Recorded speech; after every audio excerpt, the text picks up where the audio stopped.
Shri doctor Sunil Chavan साहेब, या बाल महोत्सवाचे अध्यक्ष माननीय श्री डॉक्टर नरेंद्र बेंद्रे साहेब, प्रमुख अतिथी माननीय श्री पुणकर साहेब,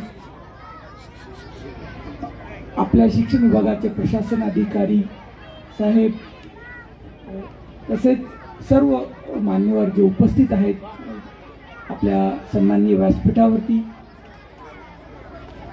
तसेच ह्या बाल महोत्सव अतिशय चांगल्या पद्धतीने राबवण्यासाठी आपण सर्व शिक्षक वृंद जी मेहनत घेत आहेत व पालक व विद्यार्थी मित्र हो, आपल्या जीवनामध्ये आपण वर्षभर अभ्यास करतो आणि अभ्यास आणि परीक्षा याच्यामध्ये आपण गुंतत असतो, परंतु आपल्याला वर्षातनं जे काही क्रीडा स्पर्धा, सांस्कृतिक कार्यक्रम, असे जे काही वेळ आपल्याला 4-5 दिवस जे आपल्या शैक्षणिक दिवसामध्ये जे मिळतात आणि याच्यामध्ये जे आपण हिरिरीने भाग घेतात, हे आपल्या पुढच्या जीवनासाठी खूपच आनंददायी आणि आल्हाददायक वेळ असतो हा आपला।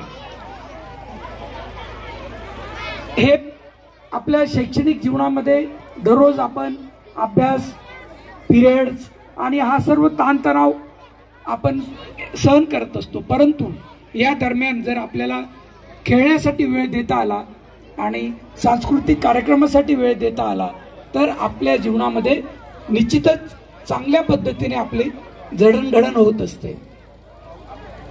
या शैक्षणिक जीवनामध्ये जो आज आपल्याकडे आपण आनंद या 5 दिवस उपभोगणार आहात, सर्वांना याच्यामध्ये शुभेच्छा देते मी। फक्त एक आपल्याला सांगू इच्छितो की आपल्याच वयाचा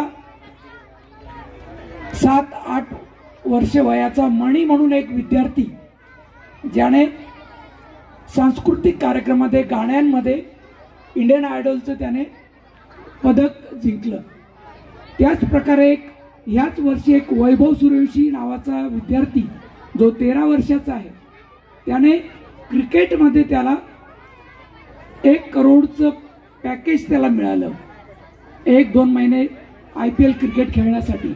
म्हणजे आपल्या ह्या वयामध्येच आपण असे काही करू शकतो की एक शिक्षण घेत असताना सुद्धा आपण दुसऱ्या अंगी आपल्या कलागुणांना वाव देऊन किंवा क्रीडा स्पर्धेमध्ये काहीतरी भरीव काम करून आपलं नाव आपल्या देशात उज्ज्वल करू शकतो। आणि सगळ्यात महत्त्वाचा मुद्दा म्हणजे या वयामध्ये आपण जे विचार करतो ते विचार जर त्याच्यावरती जर आपण गुरुजनांकडनं जर मार्गदर्शन घेतलं तर आपण निश्चित ते सफल करू शकतो। आपल्या सकारात्मक विचारांमुळे सुद्धा आपण आपल्या जीवनात आमूलाग्र बदल घडवून आणू शकतो आणि शिक्षणासोबतच आपण आपले आरोग्य व खेळ या सर्वांगीण आपला विकास होऊ शकतो। गेल्या वर्षी मी सुद्धा उपस्थित होतो, माझ्या समोर बेंद्रे साहेबांनी त्यांना जे काही क्रीडा कार्यक्रमासाठी जी आपल्याला अमाऊंट मिळत होती त्यात मला वाटतं 100% नाही 50 म्हणजे मला वाटतं 500% 10 पट भरीव वाढ केली। म्हणजे याच्यावरनं आपले मुख्य अधिकारी साहेबांना आपल्या कलागुणांना वाव देण्यासाठी किती महत्त्व आहे हे आपल्याला यावरून दिसून येते। आपल्या सर्वांना मी जे जिंकणार आणि हारणार सर्वांना आपण एक समान दृष्टीने पाहू। खेळामध्ये कोणी जिंकत नसतो आणि हारत नसतो, सगळेजण आनंद मिळवत असतो। सगळ्यांना शुभेच्छा देतो या प्रसंगी आणि माझे 2 शब्द थांबवतो। जय हिंद, जय महाराष्ट्र।